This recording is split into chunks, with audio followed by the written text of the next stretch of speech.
In terms of mental health issues and things, I've never been particularly adversely affected.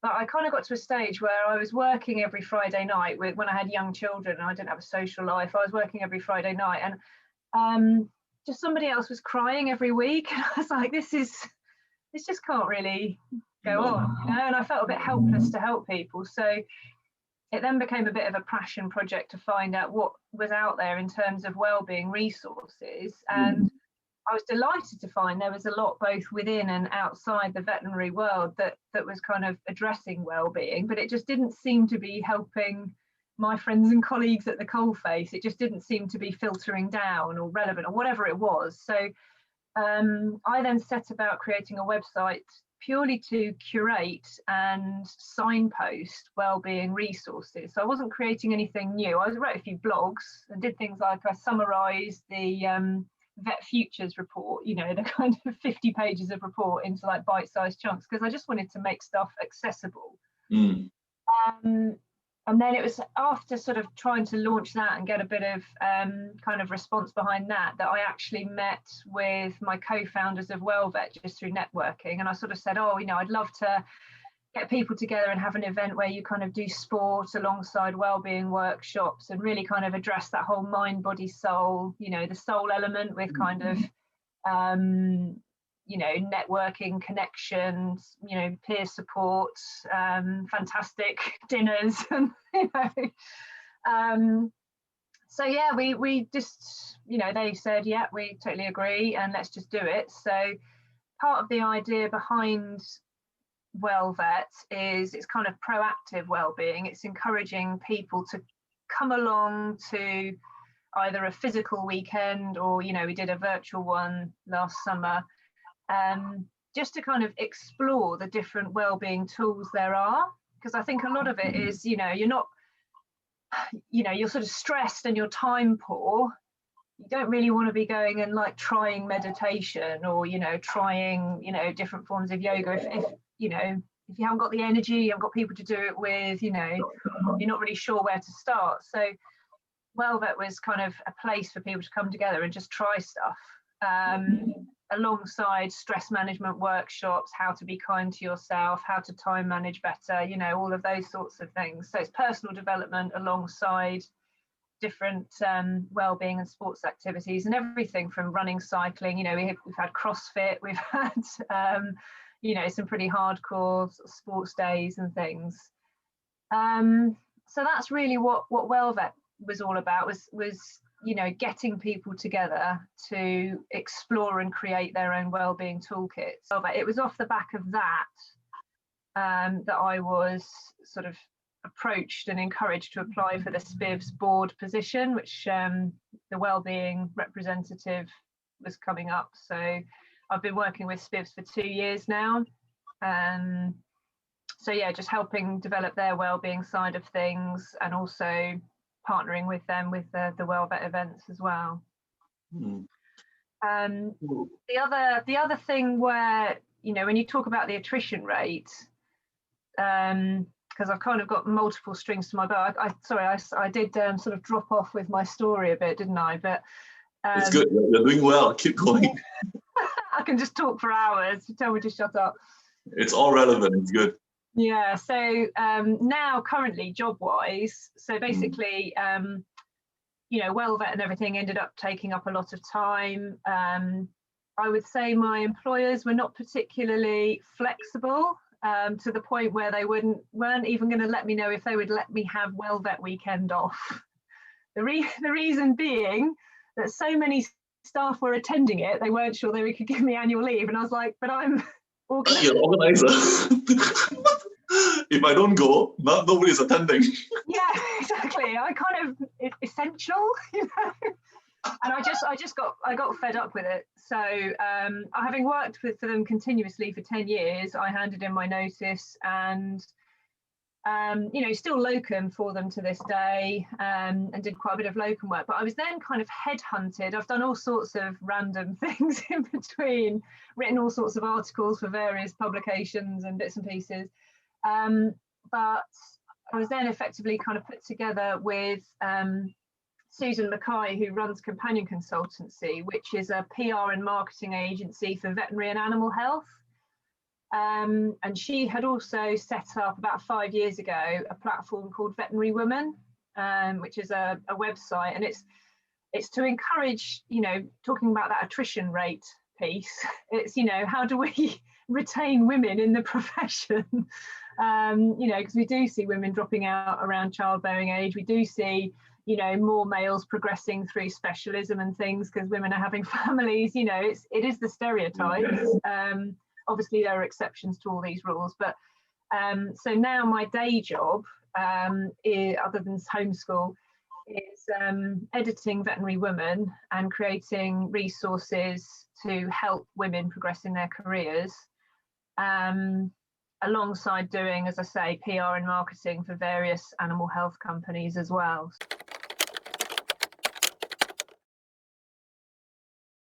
My main passion is to encourage people to explore and develop their own wellbeing toolkit, because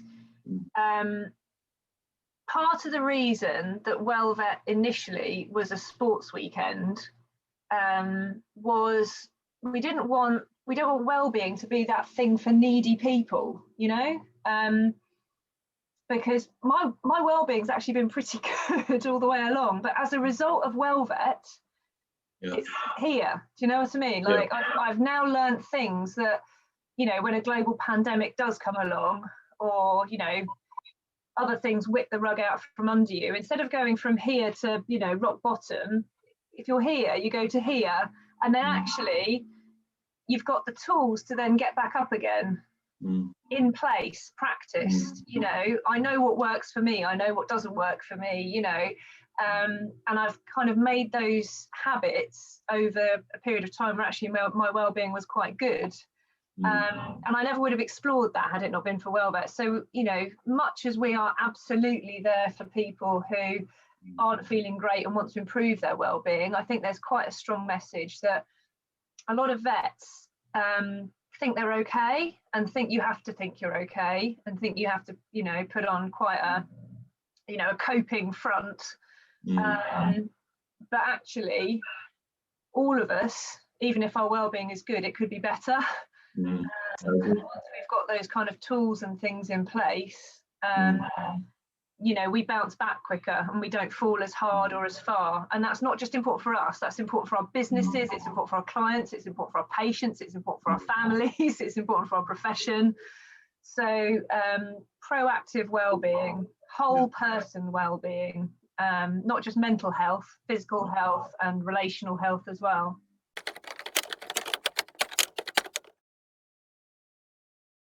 Myself and Rue Tipney, who set up a company called VetLed. Have you come across VetLed?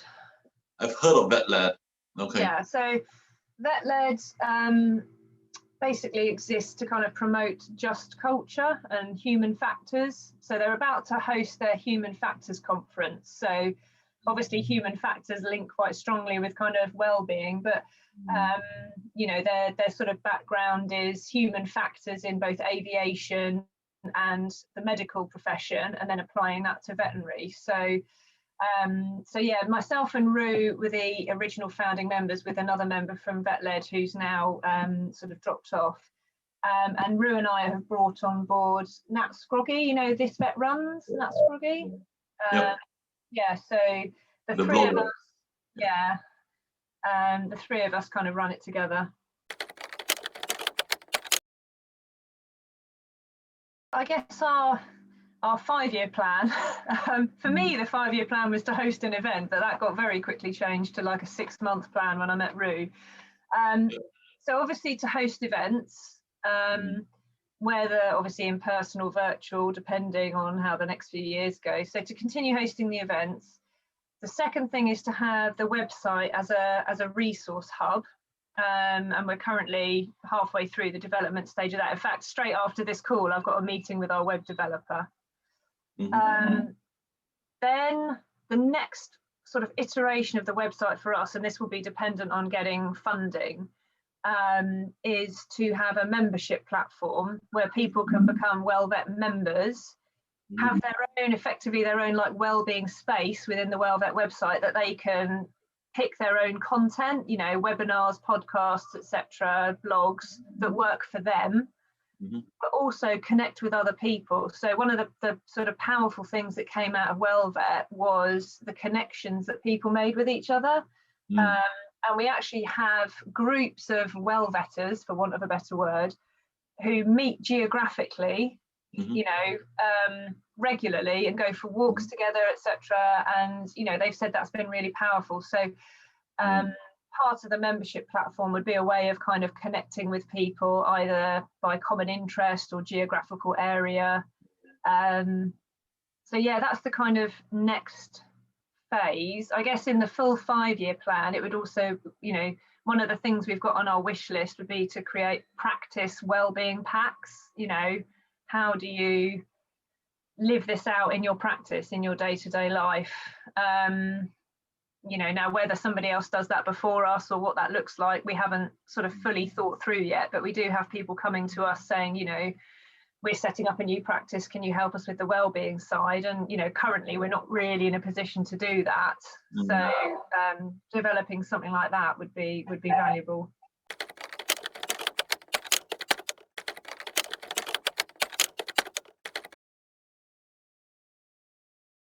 I think the biggest ones are, obviously it's a very demanding job, and you know, mentally, physically and emotionally, long hours, you know, lots of interactions with people, constantly having to kind of think and be challenged with, you know, the kind of science and medicine, etc. Obviously the kind of nerves around surgery, etc. So you're dealing with a lot of pressures. And on top of that, you go from what I think we're not well prepared for at all at vet school is the fact that all the while you're a vet student, everyone tells you that's great, that's great, that's great. And you graduate as a vet and you're like, wow, I'm getting paid to do this. I've always wanted to do this. And then like 3 or 4 years in, you go, I'm exhausted. Everyone went from telling me how great it was to being a vet student to telling me how much vets get paid and, you know, how their own vet messed up their animal and things. So I'm not appreciated in the same way anymore, or valued by society in the same way anymore. I've had complaints made against me for things that I did perfectly well, and nobody wants to pay their bill, and everybody thinks I'm paid a fortune. So it's that kind of identity dissonance, basically, that you know, you go from being told you're wonderful as a vet student, how lucky you are, to then the realities that you're struggling financially, you're struggling mentally, emotionally and physically, you're underappreciated by your clients and often by your patients who bite you, but you know, and unless you have a really, really strong supportive workplace who kind of you know, help you to deal with all of those things and process them, and you're given the time and space to do that, you just walk around with all this junk and it just accumulates and accumulates and accumulates, and you just think it's got to be an easier way, you know. And whether that results in the numbness of depression, or just the I can't see any way out, you know, that leads to suicidal ideation, or whether it's I've just got to get out of this profession. You know, there's for the amount of pressure that you're under, the rewards aren't great enough.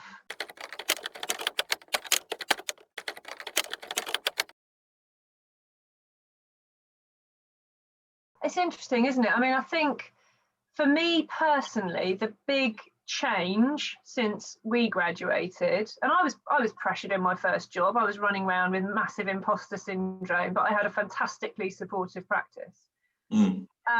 The thing that's changed is social media, and I've kind of got this little soapbox that I think evolutionarily our brains have not caught up with the social media age. I think our brains are designed to be able to switch off, you know. And I remember when I graduated, there was no social media. And there's, you know, obviously you'd have your phone on you because you were on call or whatever, Sure. but you know, there was no barrage of social media. There wasn't your phone pinging every 5 minutes. You know, your brain actually had proper downtime, and we just don't have that anymore. And I know you can, you know, people say, oh, you can just come off social media. Well, actually, for the younger generation, that's really hard. And particularly during this pandemic, you're kind of, you know, it's kind of necessary to have communication. So I actually think it's getting worse because it's easier for people to complain. It's easier for people to kind of do that, you know, echo chamber of, you know, I think there's a lot more, a lot less tolerance, for want of a better word, because you know, you've got the echo chambers that are sort of magnified on social media. So you know, if somebody writes in saying, oh, you know, I think you're rubbish vets because of this, that and the other, and then you get 20 other people going, yeah, you did this, you did that, you did the other, you know. So I think it's kind of easier for people to complain, easier for them to be less accountable, and much harder for us to switch off and recover properly.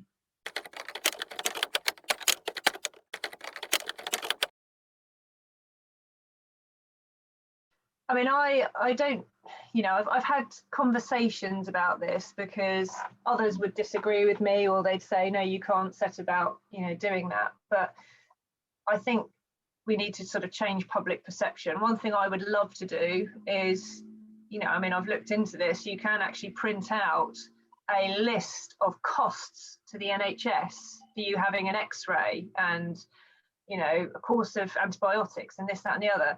And I think you almost need to print that out and stick it on the wall and just say, you're complaining that we're charging you 180 quid for an X-ray, when unsedated, using exactly the same equipment, the NHS cost to them is like 240 quid, but we're having to sedate your animal as well, you know.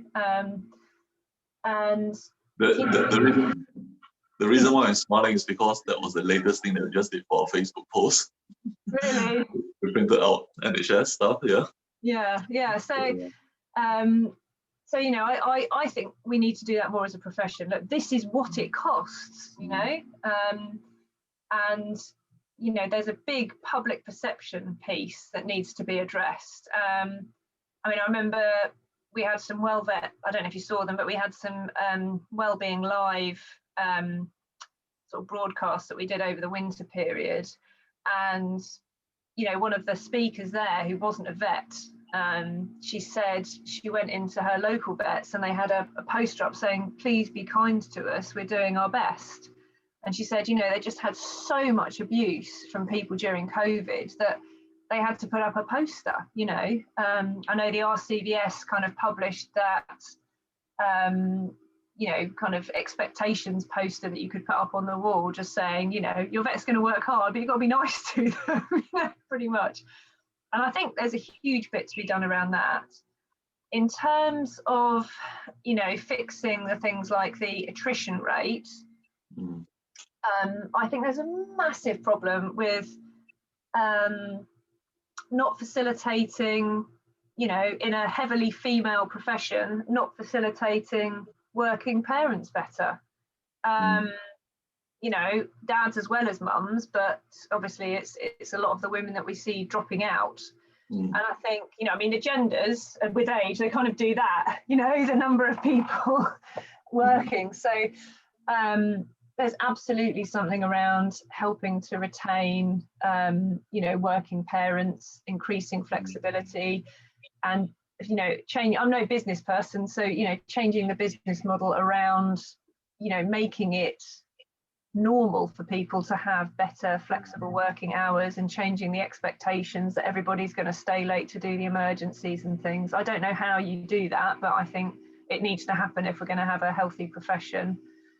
And I think we should be talking about it a lot more, you know, okay, well, how do we make that work? What does it look like in practice? Who's already doing it and doing it well? So yeah, I think there's a lot to be done around that, and also the perception that, you know, leadership roles need to be full-time, etc.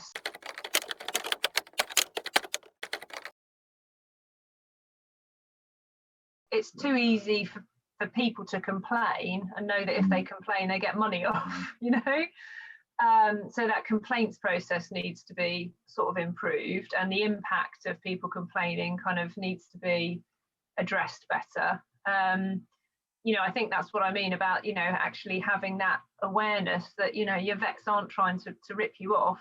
It's just that costs are high, and that, in order to have a good outcome for your animal, you have to have a good working relationship with your vet. You can't just badmouth them on social media, So I think that's really what I mean, because whenever they've done general surveys of the general public, it always comes back that trust in vets is really high, so my worry is that might start to drop off because of all these echo chambers that we're just too polite to address, and, or too scared, I don't know.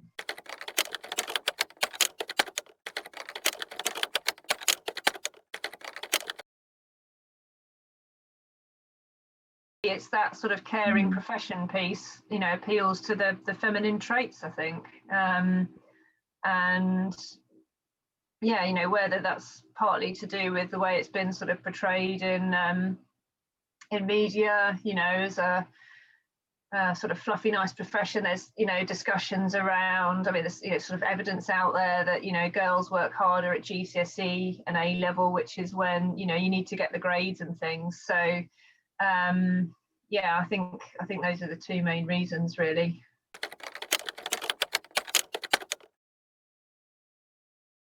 It's mainly just connections and networking. So, there's sort of obvious people that have put themselves out there who, were vets and now they're coaches. So, we just connect with them through the various veterinary sort of groups, Facebook groups and things.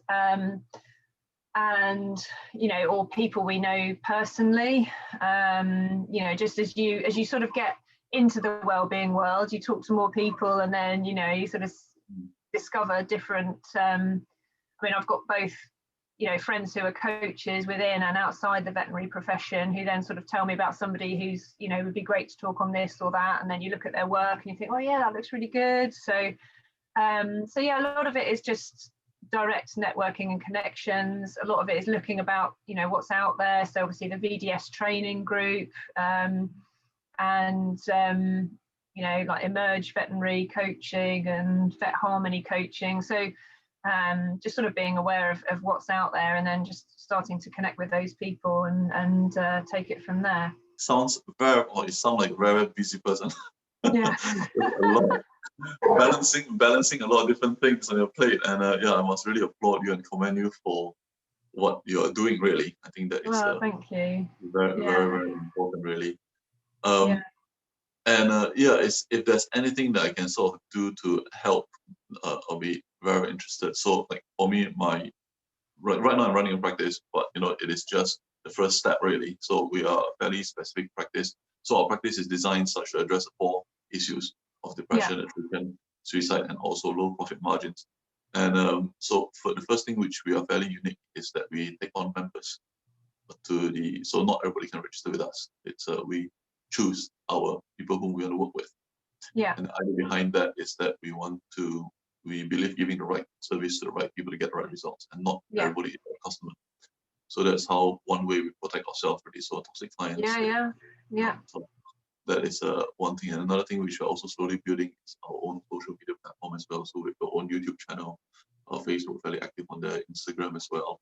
And I'm in the middle of writing a course for individuals who are wanting to, specific to vets and vet nurses and the vet profession, really, to improve their sort of well-being in a way. It's a different sort of changing a mindset more than anything else. Just giving specific tools to think of, and that is what I'm quite interested in, really. Personally, for me, is because I love being a vet. I really love being a vet, and I cannot believe that a noble profession like this can have all these statistics. And I want to go the story. Thank you, and we'll be in touch. Good. Thanks for your time. Okay, take care. Cheers. Bye-bye. Bye.